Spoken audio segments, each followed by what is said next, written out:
প্রখ্যাত ঐতিহাসিক, বিশ্বের সর্বশ্রেষ্ঠ বলছি না, কিন্তু সর্বশ্রেষ্ঠদের মধ্যে একজন আর্নল্ড টয়েনবি। তিনি বলছেন এই 60-এর দশকে, বিগত শতাব্দীর 60-এর দশক, 70-এর দশকে তিনি বলছেন এখন গোটা পৃথিবী দুটো ক্যাম্পে ভাগ হয়ে গেছে। তখনকার একটা হচ্ছে, নাম বলছেন না, আমরা বুঝতে পারছি, একটা হচ্ছে সোভিয়েত রাশিয়া, একটা হচ্ছে আমেরিকা যুক্তরাষ্ট্র। সোভিয়েত রাশিয়া ভেঙে টুকরো টুকরো হয়ে গেছে, আমেরিকা এখন ভাঙেনি, কিন্তু ভাঙন তো যে কোনো সময় আসতে পারে। আর যেরকম হুমকি দিচ্ছে এখন ভেঙে দেবো, হুমুক করে দেবো, তুমুক করে দেবো, এ তো কখন ভেঙে দেবে কোনো ঠিক ঠিকানা নেই। পাগলের কাছে যদি আপনার হাতে ক্ষমতা থাকে, সে পাগল তো যা খুশি তাই করে দেবে, কখন কী করবে কেউ জানে না। ভূতের রাজত্ব হয়ে যাবে তো। এখন কী হবে আমরা জানি না, ভবিষ্যৎ কোন দিকে চলবে আমরা তাও জানি না। কিন্তু আর্নল্ড টয়েনবি পৃথিবী বিখ্যাত একজন ঐতিহাসিক, সর্বকালের একজন শ্রেষ্ঠ ঐতিহাসিক। তিনি বলছেন যে এই যে ভয়ঙ্কর ক্রাইসিস, যুগ সংকট, এই স্বামীজির জন্মদিন আসছে, জন্মতিথি, সেদিন আমাদের একটা বোধহয় আলোচনা হবে বর্তমান যুগ সংকট এবং স্বামী বিবেকানন্দ। এই যে একটা ওয়ার্ল্ড ক্রাইসিস, এই ক্রাইসিস জিওগ্রাফিক্যাল নয়, সাইকোলজিক্যাল ক্রাইসিস, মানসিক ক্রাইসিস। মনের মধ্যে আমাদের ক্রাইসিস এসে জুটছে এবং ভেঙে চুরমার করে দেবে।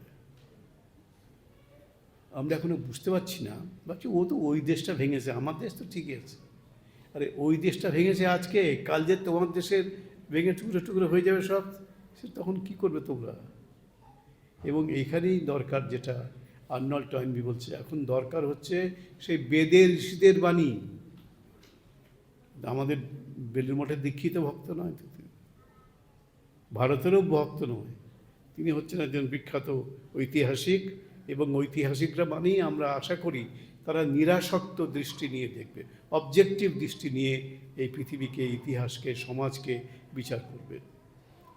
এবং বলছেন এই যুগে এই যে যুগ সংকট এসেছে, এই যুগ সংকটকে রক্ষা করতে পারে, এই থেকে মানব সমাজকে রক্ষা করতে পারে কে, কোন বাণী, কোন অবতার পুরুষ?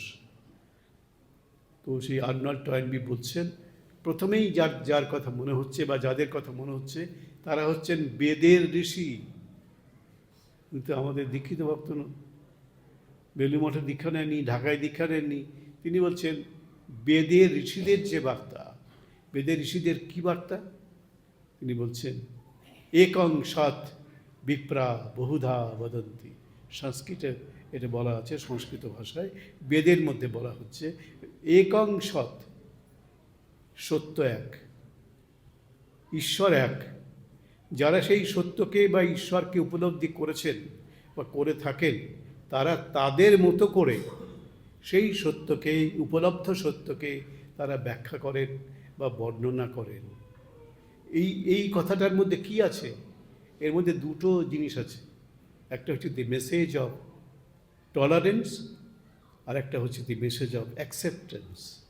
আমি অপর মতকে, অপর পথকে আমি টলারেট করবো, মানে সহ্য করব, বিদ্বেষ নয়, সহ্য করব।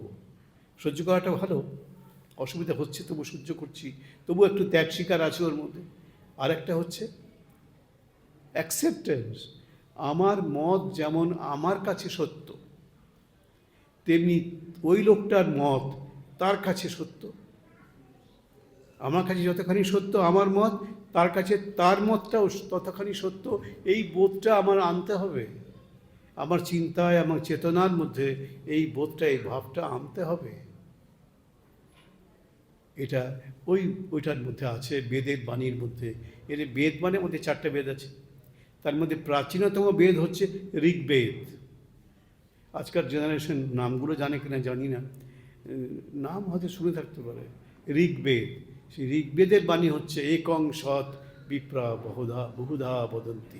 এই ঋগ্বেদ হচ্ছে পৃথিবীর প্রাচীনতম সাহিত্য, দি ওল্ডেস্ট লিটারেচার অফ হিউম্যানিটি, এই ঋগ্বেদ।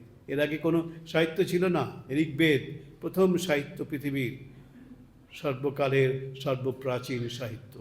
সেই ঋগ্বেদে বলা হলো একং সৎ বিপ্রা বহুধা বদন্তি। সত্য এবং ঈশ্বর একই, শুধু যে যেভাবে তাকে উপলব্ধি করেছে সে সেভাবে ব্যাখ্যা করেছে।